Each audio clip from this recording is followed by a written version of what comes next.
Boys, welcome to Évora. We are gonna explore Évora today. And we are not alone. Because we have this beautiful guy and this guy. Another beautiful guy. Gorgeous man straight out of Portugal. Ushuel, you are going to be our history teacher today. Yes, Because Évora is one of the most well-maintained, fairly big towns in Portugal. Yeah, it's true. I mean, this is a UNESCO heritage. Yeah. Everything within the walls is just picture perfect. No 80s, 90s, 70s modern atrocities in terms of architecture.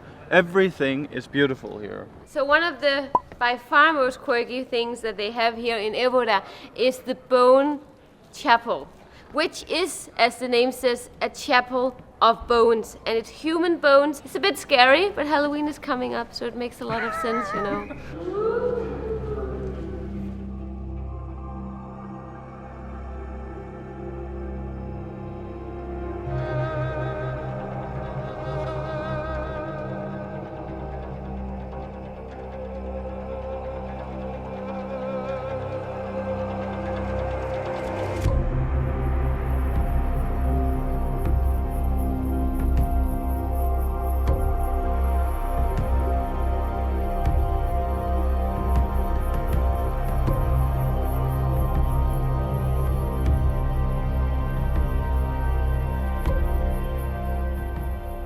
The reason why they had so many bones was actually because after the plague, the Black Plague, there were so many people dying and they were all dead and they were buried and whatever. And then the monks, they decided to make some use out of all these dead bodies. So they decorated or built this entire chapel out of these bones. So, but it was because they had 40 cemeteries here, right? More than 40 cemeteries around. So And then they had to get rid of them. They have to get rid of it because they needed the area to expand the city. Can you imagine the people who had the job, you know, can you just, dig up all the dead people and just, Wash them and prepare wash them the for them. skulls? And can you imagine all the gravestones that says rest in peace, and then, well, not anymore. It's crazy to think about. Every single skull have a life story. Imagine all the stories that you take each skull, and then if you could like jump into like a time machine into what was that particular skull's life, what happened, what is the story? I want to know. I want to know, yeah. Joen, do you know what this expression means? Nós ossos aqui estamos pelos vossos esperamos. Our bones. The bones that we are waiting for yours. Can you do the scary version? Nós ossos que aqui estamos, pelos vossos esperamos. So this was the bone chapel, but it's actually a part of where the San Francisco church is. Almost the entire thing was ruined by the earthquake in 55.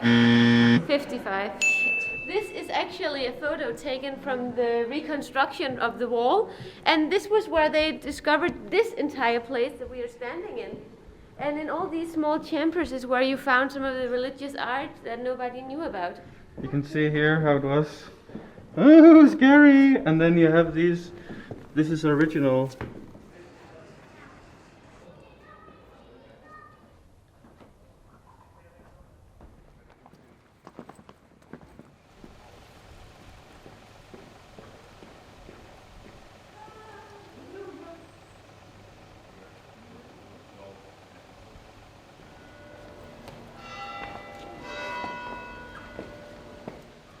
Let me introduce the story teacher.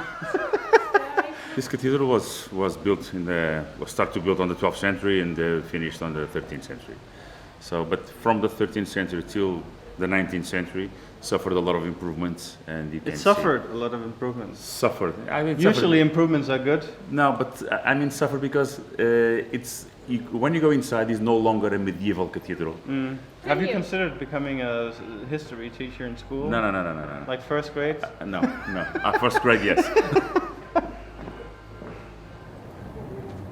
Are you not entertained? That's not why you are here. Joel? Menino Joen, What is the story about this place? Roman temple, 1st century. It was built to honor the big emperor, the Roman Emperor Augustus. With the earthquake in 1755, all this backside ruined. Well, it didn't stay like that. How So- dare, what a discriminating earthquake. Cheers to Cheers. excellent lecture on the history of Évora. Thank you very much. Yeah. Let's wait for the gastronomy now. You know, that's what I've been really looking forward to, because it is a big part of what Évora is, because of course Évora is a marvelous assembly of beautiful old architecture, but it is definitely also a place to come for some of the best restaurants we have been to, because we have been here before actually. This is just the first real video we make here. Yeah. And we're going to we're going to Don Joaquim Dom first, Joaquin. and then for dinner, Café Alentejo.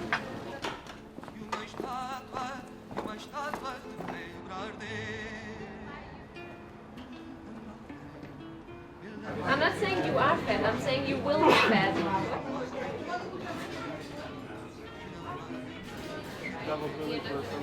We have the rabbit salad. We have this small boiled eggs of a bird called codorniz quail. Dry cheese. It's very dry. It's tasty. But it's so tasty. Yeah. Wow. Oh my god, it's almost like having a little glass of Madronio. Oh my god, I love this. This is a plate of presunto pork preto, which is Alentesian pork, the black pork that they are very famous for. And this is something that when you go to restaurants, they will always serve it before you sit down. But you have to keep in mind that this is not the same price as the olives or the bread on the table. This is almost like 4 times the price, always. How much is this? Here it's only 12.5, but we just went on a restaurant the other night and it was 22 per Lisbon. plate in Lisbon. Vejam bem que não há só gaivotas em terra. Quando um homem se põe a pensar, quem lá vem, dorme à noite ao relento na areia, dorme à noite ao relento do mar.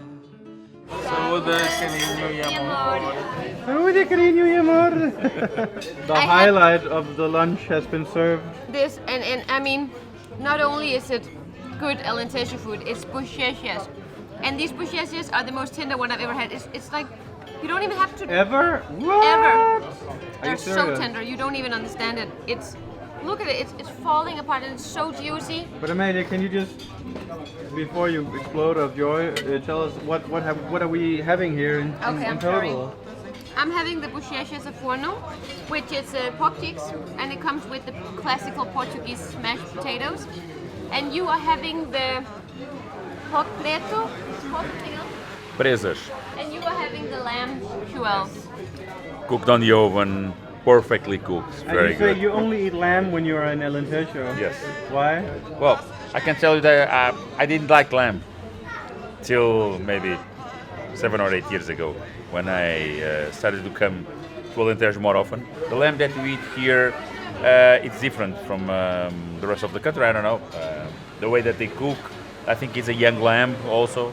It's perfect. This moment right here, that is what makes Alentejo my favorite region, because there is nothing like sitting in these dark little adegas. The food is spectacular. I love the atmosphere. I love the wine here. It's not pretentious. It's not over the top. And before we moved to Portugal, I would usually be like, this is not, upscale fancy. I don't want to be here. Now I'm like, if it is upscale and fancy, I don't want to be there. I'm pretty full. Are you full, Joel? I'm not full. I'm fulfilled. So amazing food, Father. Are you listening? Father, it is amazing, the food. Wonderful. Guys, if you are dying to get a once-in-a-lifetime trip around Portugal, you should consider doing it with our partner Sagres Vacations. We have been on several trips with Sagres Vacations, and they have given us some of the best experiences we've ever had here in Portugal.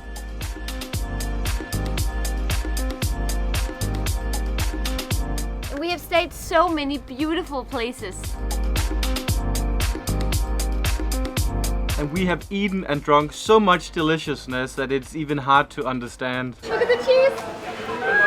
This might be the best fish I have ever had in my entire life. So how does it actually work? So this is Joel, he's your private guide and your private driver. He takes you around in style while telling you insights, history and general knowledge that only the locals know. This gives you a much more rich travel experience as you don't miss what must not be missed. But what tours does Sagres Vacation offer? That's completely up to you because Sagres Vacations, they offer 100% customized and tailored trips to accommodate your hopes and wishes of a Portugal trip. You simply write an email to our friend Patty and then she will help you plan a trip that you will never forget. And the best thing, if you let Patty know that Stay Classy sent you, you'll get 10% off your entire trip. Let's carry on this adventure.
To this winery that is only 15 minutes away from Évora and it's called Fita Preta Vinhos. Yeah, but we of course have an expert with us today who's gonna explain us everything that is necessary without the beauty, you know. Her name is Alexandra. Oh, hello. Alexandra. Welcome to Fita Preta Vinhos. You told it very well. What is the story behind this magnificent building? Because I believe this is the most beautiful winery I have seen in Portugal. It's from the 14th century actually. Really? Yes, so it's a lot older than Fita Preta, of course, and we exist since 2004, but we arrived here in 2017, so it's quite a short story here in this new property for us. So you have the olive oil press facility that we discovered when we arrived here. We didn't know what it was, so we started digging to discover, and then we found all the pieces spread into the property. What do you mean, like digging? Like, was this all covered or what? This is all covered. We just okay, so you can see the arch. Only the walls and the arch, and the rest was everything was digged. So suddenly you just found all this. Could you still use it if you wanted to renovate? Well, actually, we should ask someone from the olive oil industry to have a better idea. Do you want some sexy champagne? I always want it. Right. Wow. Saúde. Saúde. Saúde, carinho e amor. Can you explain, like, with one sentence, what is like the mission of this winery here? The winery? What is the mission, like? Of the winery? Yeah. To do very, very good wines. Okay. But is it wine that is expensive, or is it wine that everybody? Depends on what you call expensive. Let me know. Well, you know, the most expensive bottle of Quinto do Castro. That's very expensive, or Barca Velha. Yeah. That's not what you're trying to achieve, is it?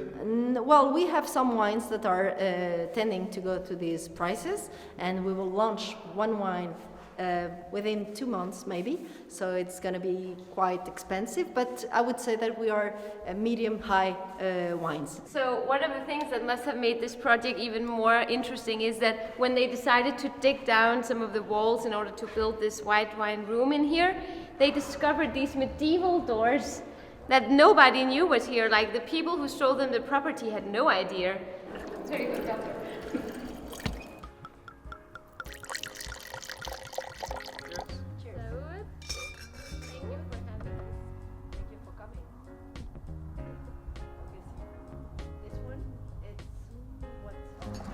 Well, this has been delicious. Yeah. So far, so good. So far, so good. And are you trying to make me more alcoholic than already? I don't know. Because I don't need to. No. I don't need to. You don't need to. Because I am You officially. do it for yourself. Why do you think we have a driver? Because Joen, otherwise he couldn't drink. I don't know about your driver, but No, I'm okay. Hey, the driver here. I'm okay. This has been a wonderful wine tour and the best of all time because we were given a glass of wine upon arrival. You know, that's the way it should be. That's The way it should be, exactly. the So, whole difference To life, to life. and to wine. friendship, And brothers. you know, as we say, saúde, cariño y amor. carinho e amor. Oh, but what do you call this one? This is a cuspideira. Cuspideira? Yes. A spitter. You know who is also a cuspideira? Have no idea. This guy is also a cuspideira. Because I pour all my. Well, my then pour garbage something into for it. me. Pour it, pour it, pour it, pour it, pour it. Come on, full throttle. It's empty. Oh my God. What is this Oh my place? God. Yeah. I'm gonna take the pretto. I'm gonna take the pretto. Den filmer. Okay, Den klar. filmer, Amalie. Okay, er du klar?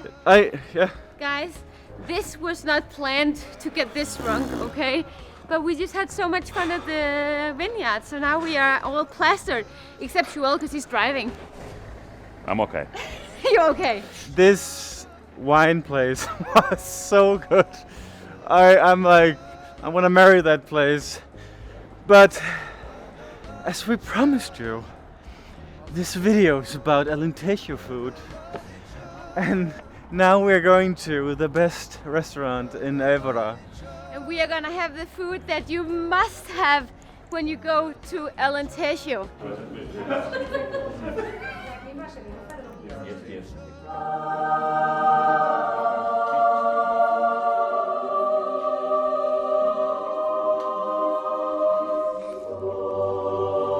Now we are having here, well, we had here some scrambled eggs with asparagus, mushrooms with garlic and coriander and olive oil. We have here the black pork tenderloin. We have here lamb chops, fantastic, and a rice that is made with kale and farinheira, the sausage. I believe that today we got to taste The real the real Alentejo. Well, at least we tried. Cheers for you. Cheers. Guys, it's been a long day and we are finally finishing it off because tomorrow we have a new adventure in Alentejo. But Amalie, she's laughing in the background because she believes I'm too drunk. Amalie, I think you are too drunk. I'm gonna take over here because Joen is literally too drunk to stand on his legs right now, on his feet right now. And I'm a little tipsy too. So all we have to say now is obrigado por ver o vídeo. Obrigado por ver o vídeo. Obrigada por ver o vídeo. Até logo. Até logo. Muito obrigado por ver o vídeo esta noite. Foi um prazer. Até logo amanhã.